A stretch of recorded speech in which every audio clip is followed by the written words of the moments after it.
आप लोग का जो सत्यापन होगा उसको इजी करने के लिए आगे जो समस्याएं आएंगी वो समस्याएं ना आए, इसलिए हमने कुछ जानकारी आप लोगों से पहले ही मांगी है। क्योंकि अलग अलग कैंडिडेट की जो शैक्षिक योग्यता है अलग अलग संस्थाओं की है, अलग अलग स्टेटों की है, अलग अलग यूनिवर्सिटी की है।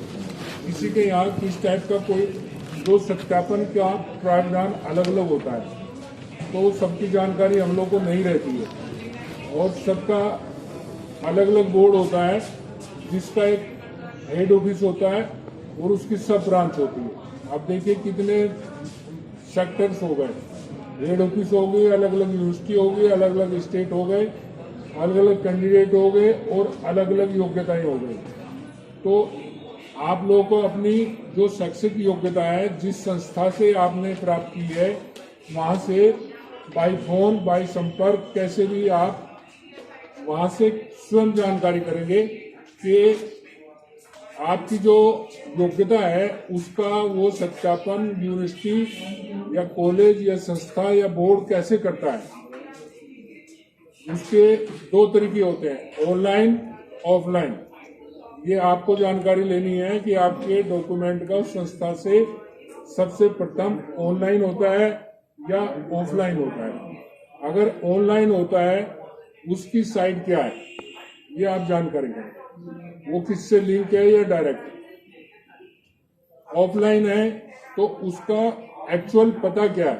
अब यहाँ प्रॉब्लम आती है, आपने जो डॉक्यूमेंट दिया है उसमें जो आपकी मार्कशीट पे एड्रेस लिखा है हम उस पर भेज देंगे, लेकिन होता है वो हेड ऑफिस का नंबर पता होगा तो आपका वो हेड ऑफिस पे चला जाएगा, जबकि हेड ऑफिस कहता है कि मेरे उस क्षेत्र का सेक्टर अलग है वहां जाना चाहिए, तो वो तो अटेंड नहीं होता है।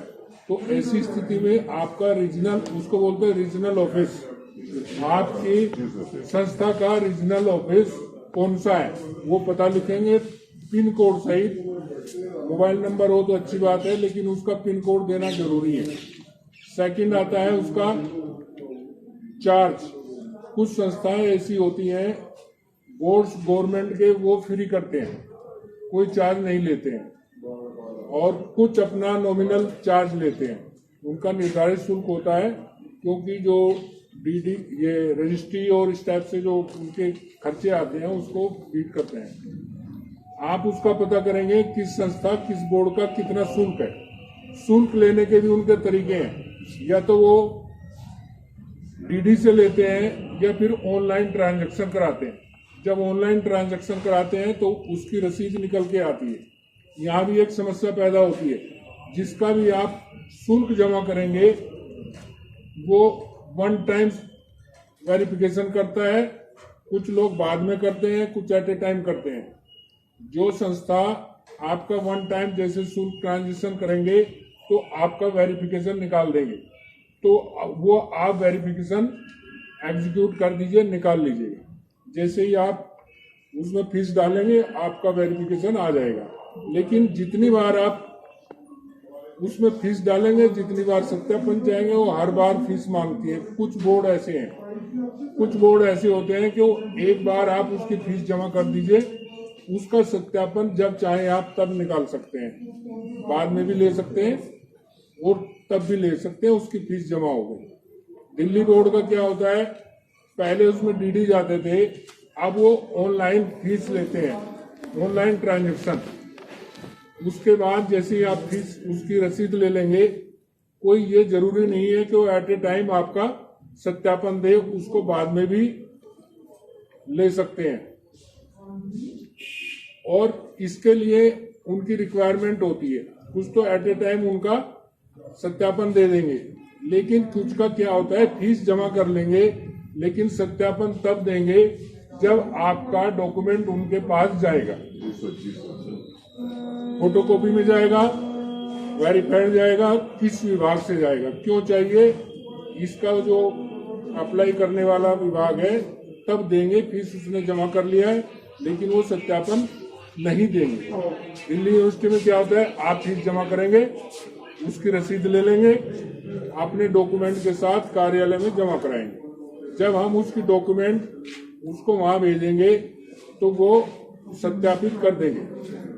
पहले कुछ डीडी मांगते थे, पहले डीडी देते थे तो डीडी के साथ डीडी को वापस कर देते हैं। आगरा यूनिवर्सिटी में क्या है, आप यहाँ से फीस जमा करेंगे, वो उनका एक फॉर्म होता है, उसको फिलअप करेंगे, उसमें सत्यापन नहीं निकलेगा। लेकिन जब आपका सत्यापन वो करेंगे, आपकी जो मेल आईडी होगी वो उस पर उसको सेंड करेंगे। उसी के साथ साथ दो मेल आईडी मांगते हैं, एक विभाग की, विभाग से मतलब जो संस्था उनका सत्यापन करा रही है उसकी मेल आईडी, और एक आपकी अप्लाई करने वाले कैंडिडेट, वो 2 जगह भेजती है। तीसरा हार्ड कॉपी भेजती है, बाय रजिस्टर आता है, तो ये हफ्ता 10 दिन 15 दिन भी लगता है। उसको फॉलोअप कोई करता है, कोई नहीं करता है, वो उस पर डिपेंड करता है। तो ये स्थिति आपकी सत्यापन की है। इसके अलावा हरियाणा बोर्ड में क्या है, वो सत्यापन डीडी लेते हैं। डीडी लेंगे, उनकी डिफाइंड शुल्क है 300 रुपये, कुछ अलग अलग है।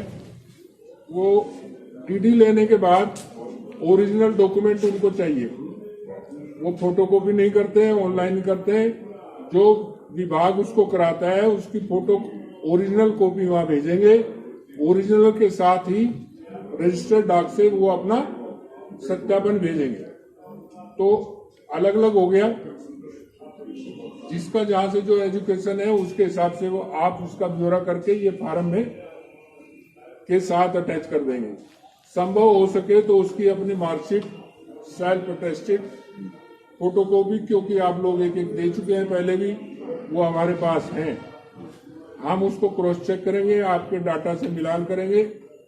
इसके साथ साथ अगर आप एक कॉपी और भी दे सकते हैं तो दे दीजिएगा। जो भी करेक्शन नहीं हुआ है वो करेक्शन वाली लगा लीजिए, क्योंकि अब ये समस्या है करेक्शन वाली, नॉन करेक्शन वाली। ये एक विभागीय नियम के अनुसार प्रक्रिया हो रही है कि करेक्शन वाली है, नॉन करेक्शन वाली है। आप उसको जो भी जिस स्थिति में उसको दे दीजिए। अगर आपका पहले से करेक्शन आता है तो उससे मैच किया जाएगा, सेकंड वाली से करेक्शन आता है तो सेकंड वाली से, क्योंकि विधिक रूप से आप लोगों को अलाउ किया गया है कि आप अपना करेक्शन कराइए। अगर त्रुटिपूर्ण, जैसे पहले गवर्नमेंट का कोई जियो नहीं था करेक्शन कराने का, उस टाइम पे त्रुटि होती थी, वो डिफरेंस काउंट होता था। आज की स्थिति में वो डिफरेंस काउंट नहीं होगा। आप अपना करेक्शन कराइए, और जब करेक्शन कराने के लिए अगर किसी को मूल डॉक्यूमेंट की आवश्यकता होती है, उसके लिए भी आप अपना एप्लीकेशन देंगे, और कुछ टाइम बाद हम उनको ओरिजिनल भी दे देंगे। लेकिन सिस्टम से एकदम प्रेशर में हम नहीं कर पाएंगे, क्योंकि काम ज्यादा है। आप लोगों को पता होना चाहिए 68 वालों को अभी भी 15-20 लोग ऐसे हैं उनका वेतन आहरित नहीं हुआ है, इसलिए क्योंकि सत्यापन देर से आता है, 1-1.5 साल हो गए। तो इसलिए अगर आप सोचें हफ्ता 10 दिन 15 दिन में आ जाएगा, उसके लिए प्रेशर मत बनाइए, इजीली आप गोइंग में रहिए। हमने सत्यापन की कार्रवाई कर दिया है, कमेटी बैठेगी, उसमें आपका ये जो एप्लीकेशन देंगे, जो फॉर्म देंगे, उसमें रखा जाएगा, और उसी के आधार से आप लोग को ये भेजा जाएगा। पूरा सत्यापन होने के बाद आप लोग को वेतन के आदेश निर्गत की कार्रवाई होगी, उसके बाद वेतन भुगतान होगा। इसमें ये नॉर्मल फॉर्म है, कंपनी नेम, ऑर्गेनाइजेशन डेजिग्नेशन, इसका मतलब आप किस विभाग में काम कर रहे हैं। कंपनी मतलब किस विभाग में आप काम कर रहे हैं, उसका ब्यौरा हम वैसे नॉर्मल बता देते हैं इस फार्म में, क्योंकि ये तो एक इंडिविजुअल फार्म है। और भी अगर ऑर्गेनाइजेशन कंपनी का नाम मांगता है तो जिस विभाग में आप कार्यरत हैं उसका नाम देंगे, उसकी मेल आईडी देंगे। आप उसको अप्लाई कर रहे हैं, आप अपनी मेल आईडी देंगे और संबंधित विभाग की मेल आईडी देंगे। तो इस टाइप के भी ऑरेंज में मांगे जा रहे हैं। और इसकी जो फीस से हो जो इसकी फीस से लिफ्ट आएगी भरने के बाद उसी को लगाना सर, इसी के साथ डेजिग्नेशन में सर क्या भरा है सर? डेजिग्नेशन है इसमें, ऑथराइज्ड पर्सन है, कंपनी नेम आपका, ये भर दिया है किसी ने, इसको आप इसी से देना चाहिए। और इससे इजी हम तरीका बता रहे हैं, जो आपके साथी लोग हैं सीनियर्स, किसी भी भर्ती का हो सकता है, 68,000 का, विशेषकर 68,000 वाले ज्यादा हैं, उनसे कोई संपर्क कर ले तो वो सब कुछ क्लियर करके बता देंगे।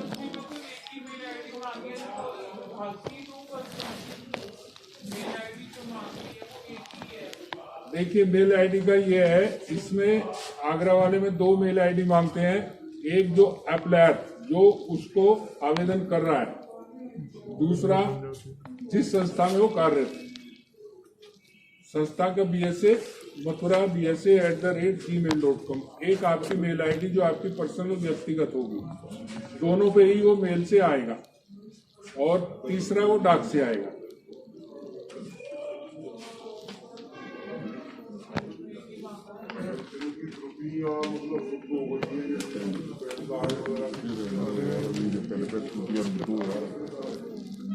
जिनकी त्रुटियां शुद्ध हो गई, आप यहाँ उसको ऑफिस में एप्लीकेशन लगा के जमा करा दें।